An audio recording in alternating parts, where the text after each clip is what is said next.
Hello everyone, welcome to the 10th episode of Portfolio Update. Thanks for joining.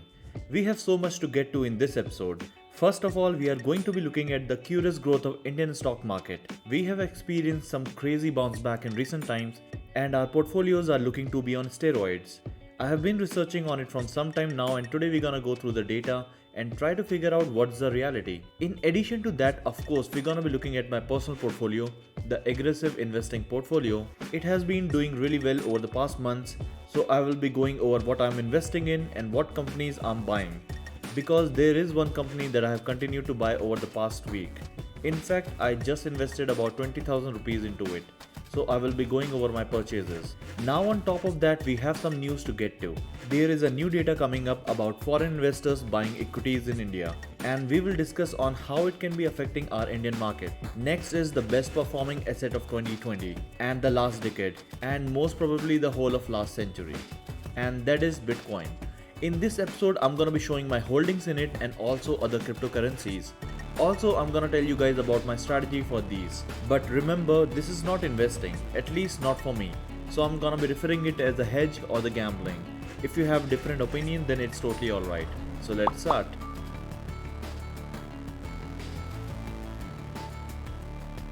So in recent times, we have seen the stock market roaring to new sky highs. And we all have been very excited about our own portfolios, especially after the worrisome March decline when everybody was thinking that God knows when the stock market will ever recover. Even Vijay Kedia, who has a portfolio worth of around 500 crores and has been investing in equities since last 3 decades, panicked badly during the March lows and even sold some shares. How do you manage stress when the Nifty fell to 7,500 in March, and how do you feel about the markets now? I mean, it's very easy to say in hindsight that, forget about the March situation, but at that time, how did you manage the stress? I will confess on your show that I was really panicked and very much worried. I had many sleepless nights. And I had really thought that my career is over and whatever stocks I am having in my Demat account is like e-waste paper and life is over. So I just started counting my fixed income, which is enough to survive or to maintain the same lifestyle. So I was in this kind of trauma, let me tell you. But one thing which always maybe yoga and meditation, and one thing and two lines which I remember, which I always remember, and which is very much applicable into stock market, which we all of us must have read in our childhood, that mera apna kuch nahi jo kuch hai so tera, tera tujhko saunpte kya lage hai mera. And I truly believe in this, that this is how and I approach stock market and I approach whatever Demat account or bank account I have little bit. My approach is simple. So this only. So this is what mindset. Later on I recovered. After maybe a month or so. First I thought it's gone. Then later on, then I came over. And whatever 5% or maybe 7% liquidity I had, which I deployed in the market. So, and I think that even now we are at all-time high. So the basic thing in market is that you have to have a calm and still mind. When market is falling, you shouldn't be worried that much. And when market goes up and you are making money, then also you shouldn't make merry. Yeah. I think that stillness will take you places. Okay, it's very candid of you actually to admit that you had gone through such a rough time where you thought you've lost everything. I'm sure all of us feel the same, right? The peak of the pandemic did that to all of us. So it was not just the small investors, but the big investors like Kedia also, who were really panicking at that time. And now, suddenly after few months, we are in such rosy situation that everything is going up and market is touching the new heights every other day. So what is going on? Is economy really recovering that fast? Or are we really missing something here? So today we will look at some popular stock market indicators that will help us understand if the stock markets are undervalued or overvalued and what actions we can take from here. Because by now everything has gone up and I'm not finding any cheaper stocks anymore. The Indian economy has been hit hard by the lockdown due to COVID-19 and lack of business activity. The GDP growth of the country fell by 23.9% in the April to June quarter and then again fell by 7.5% in the July to September quarter. In fact, the Indian economy has been performing poorly for the last many quarters. As you can see in the chart, the GDP growth averaged 7.4% between FY14 and FY18. However, starting FY19, we see degrowth in almost every quarter, which surely cannot be ignored. Surprisingly, during this same period of low growth, the Nifty went from strength to strength and has now reached all-time highs, in spite of the economy delivering negative growth. There are a number of reasons that have been put forward in support of these stock market highs, such as buying by foreign institutions, low interest rates, higher liquidity, US elections, higher GST collection, etc. But at the same time, there isn't a lot of coverage on things that really matter. Things like growth in manufacturing, increase in per capita income, growth in revenues of companies, rising operating profits, etc. However, in reality, stock markets often diverge from the state of the economy in the short term, and it is important for us to understand those moments of divergence. This can be done with the help of few valuation metrics that we're going to be seeing today. Number 1, price to earnings ratio. The price to earnings or the PE ratio is a very popular valuation metric and helps you understand if the price you are paying for the asset is too much or too little. Currently, the Nifty 12-month trailing PE ratio is at 36. To get this number, you simply need to apply the Nifty price, that is 13,100, with the earning per share of the Nifty companies, which is at rupees 364. You can get all this data at NSE or BSE site. Now 36 is a very high PE when we compare it with the last 20 years of data. In fact, the long-term average Nifty PE ratio is just about 20. Also, since the Nifty PE ratio has never gone so high, this seems to indicate that the stock market index is clearly overvalued right now. Number 2, market cap to GDP ratio. The market cap to GDP ratio is also called the Warren Buffett indicator. That's because it is often cited by Buffett as one of his primary directional tools to understand if the stock market of a country is cheap or expensive. It is a very high level metric and is calculated by taking the value of all publicly traded stocks in a country and dividing it by the nominal GDP of the country. For instance, the total market cap of listed companies in India is about $2.3 trillion. Now, the nominal GDP of India is about $2.6 US. So 2.3 trillion divided by 2.6 trillion gives India a market cap to GDP ratio of 88%. Similarly, we can see the same ratio for a number of major economies. As you can see that the US market is the most heated one right now at 180%, while the Germany and Chinese market cap to GDP indicators are in their 60s. So what is a reasonable ratio for us to consider? As far as India is concerned, it's more or less in the OK zone right now. However, it's still a lot higher than the long-term market cap to GDP ratio, which is around the 65% mark. Number 3, Beer ratio. Beer is an acronym for Bond Equity Earnings Yield Ratio. This ratio is a simple comparison between the bond yields with the stock market earnings yield. So the 10-year government bond yield is 5.9% and the stock market earnings yield is 2.8%. So the Beer ratio currently is 2.1%. But if we go back to our data, it shows that in last 18 years, the Beer average is about 1.5%. As the Beer ratio goes above its long-term average of 1.5, it is an indication that the markets are overvalued right now. The current Beer of 2.1 is indicating that the stock markets in India are grossly overvalued. It is not easy to take an investment decision when being bombarded with too many and often conflicting statements related to the stock markets and the economy.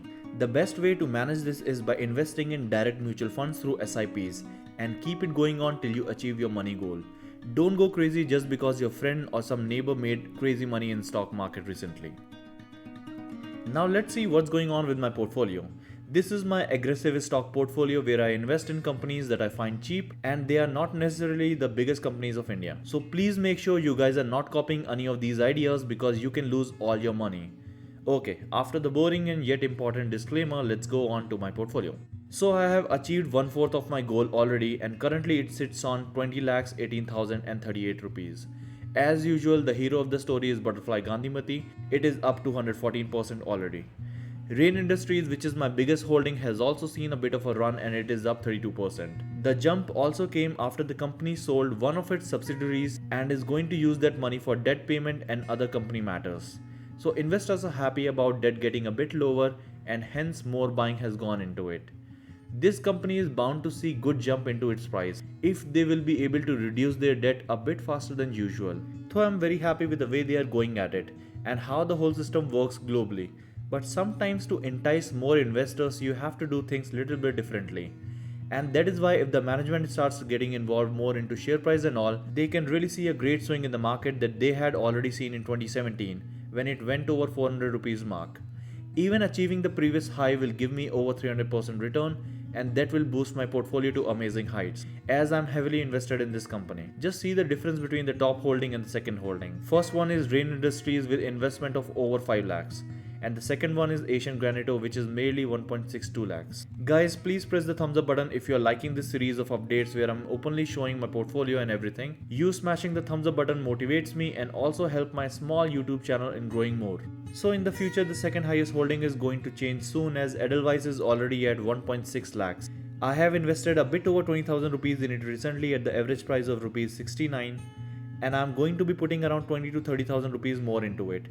This is the only company in my portfolio where I find the valuation cheaper and also a good road ahead in the future. And also the asset allocation has to do a lot with the potential of the company. Like right now, VATech Vabag is also down 15% and it's really amazing company that is in water business, which I really think is gonna be a sector of the future. But for me right now, it does not look like they have the same growing potential as much as Edelweiss. So that's why I'm putting more money in Edelweiss than the Vabag. Also, I don't think Vabag is that cheap a bet right now. I might buy it if it goes down to 160 rupees level. So overall portfolio is up 41.44% and it has gone up 1,43,020 rupees. That is 7.6% up from last portfolio update. Alright, so in every portfolio update, I tell you guys a little about how my personal cash flow is doing. It will help you guys in understanding how I hold my money and invest it when the opportunity arises. So currently my business is doing just okay. Nothing good but nothing falling apart. It is still providing me with little stream of constant cash which I'm slowly deploying back in the market. I have just bought 20,000 rupees worth of Edelweiss shares last week. Total cash in hand, 14% of total net worth. So there is a new data that has come up for foreign investors pouring money in India in 2021. Foreign portfolio investors have pumped 5,156 crore rupees into Indian capital markets in the first 6 trading sessions this year, amid expectations of a strong third quarter earnings. The investors piled into 4,819 crores in equities and rupees 3,037 crores in debt segment between January 1 to January 8. FPI inflow into Indian stock markets is mainly due to prospects of a good third quarter earnings expectations coupled with hopes of a reformist budget. India's low number of COVID-19 cases compared to other countries is also a major reason why investments are flowing into India, as many of the other countries have restarted lockdowns in the wake of rising cases. Foreign investors have been buying the market leaders of India in IT and private sector banks and select blue chips across sectors. So let's see what happens in coming times. Maybe 2021 is the time when Indian equities realize their full potential and absorb the extra liquidity in the world. So here comes the most controversial subject. Bitcoin. The most profitable asset of last decade has been Bitcoin, and if I dare to say so, I think it is the best bet of whole century also. The price of Bitcoin in 2010 was $0.08 and now in 2021 it is $42,000. I don't even want to calculate the profit it has made. Remember what I said earlier, this is not an investment for me. It is just a bet or a hedge or just playing lottery for me. I know the technology behind some of these cryptocurrencies are the future, but still until unless I understand them fully, I won't be calling my money as investment. Bitcoin has been on a rally like no other, recently touching the high of $42,000. So I thought we could look at the crypto asset and see what's really happening this time around. But like every other story, we need an introduction before we start moving along. So here it goes. So what is Bitcoin? Bitcoin is not like your regular currency. It is a digital currency that runs on a blockchain. With Bitcoin, nobody controls the currency. Nobody decides who gets to transact with the currency. It provides an unalterable record of all transactions ever committed on the network, and these transactions are anonymous. So clearly there are material benefits in using Bitcoin, but it also comes with a few caveats. For starters, the value of Bitcoin is still susceptible to wild swings, and most people believe that this will likely continue for the foreseeable future. Meaning, using it as an actual currency to transact might not be the most prudent thing to do.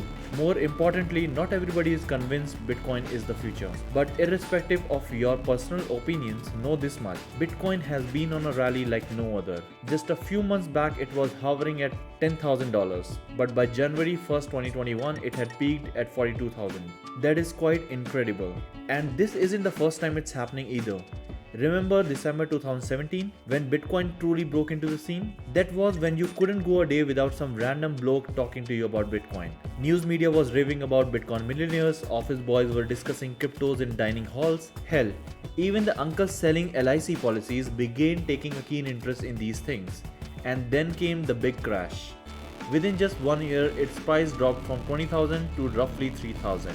It was a massacre. So there's been some speculation that the new rally will end in catastrophe just like the crash we had a few years back. However, proponents of Bitcoin argue otherwise. They believe this time it's different. Last time, regular retail investors propped up the price of Bitcoin by hoping to make some extra money on the side. They weren't in it for the long run and were primarily making a bet because of FOMO, the fear of missing out. But this time the rally seems to be driven, at least to some level, by participation from institutional investors, supposedly the most sophisticated kind. A survey by Fidelity of 800 large institutional investors in the US and Europe found that more than a quarter of them owned Bitcoin. It's pretty amazing number. Said in August, it was launching its first Bitcoin fund. It's a very big news for the Bitcoin. By October, there was even more evidence of institutional endorsement. PayPal even announced that it would allow customers in the US to buy and sell Bitcoin on its platform and let them purchase items using cryptocurrencies. Soon the price of Bitcoin rallied even further. Until now, many institutions, fund managers and websites have put their money in Bitcoin, and it has really fueled the spike in price. So I first heard about Bitcoin in 2010, and that time my brother was about to buy it. At that time it was mainly used by geeks or the gamers for all these online casino games and all. But then it all got lost in my thought, and I finally started reading about Bitcoin around 2013 and finally bought it in 2014-15. That time the idea was to just buy it to understand this new blockchain technology. Immediately after buying, I just put my Bitcoins for lending and earned more Bitcoin as interest on it. I don't even remember the exact amount I put into it at that time, but now the total amount I own in Bitcoin is 0.22443400, and it comes to somewhere little above 6 lakhs in price right now.